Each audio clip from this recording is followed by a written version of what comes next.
On a stormy Friday the 13th, the Cedarville Museum stood silent, its darkened halls filled with the whispers of history. But within the ancient Egyptian exhibit, a peculiar stirring began. As the wind howled outside, a sudden gust burst through the door, flinging it wide open and revealing a sight that would leave any rational mind questioning reality. There, on a display case, a golden game piece glided across the board of the ancient Egyptian game of fate, seemingly animated by an unseen force. At that moment, Aisha and her little brother Max, emboldened by a dare, crept into the museum. Their eyes widened as they approached the case, captivated by the shimmering scarab piece that danced across the board. The rules, etched in hieroglyphics, warned against touching the golden piece and reading aloud. But Max, ever the curious one, couldn't resist.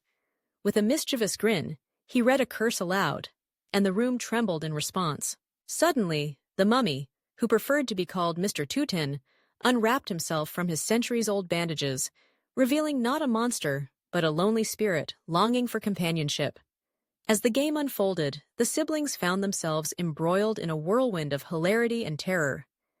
Each roll of the dice brought artifacts to life, and the once static displays began to swirl around them, creating a chaotic yet exhilarating atmosphere. Realizing Mr. Tutina's true desire was not to defeat them, but to find a friend, Aisha devised a clever strategy. Instead of trying to outplay the ancient spirit, they focused on solving the puzzles hidden within the game.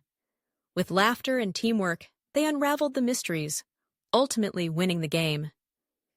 In a gesture of gratitude, Mr. Tootin gifted them the golden scarab, a token of luck and a promise that their adventure would remain a secret.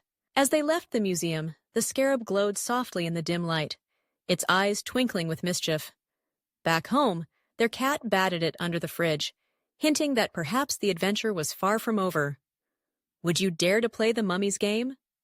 And which rule would you break first?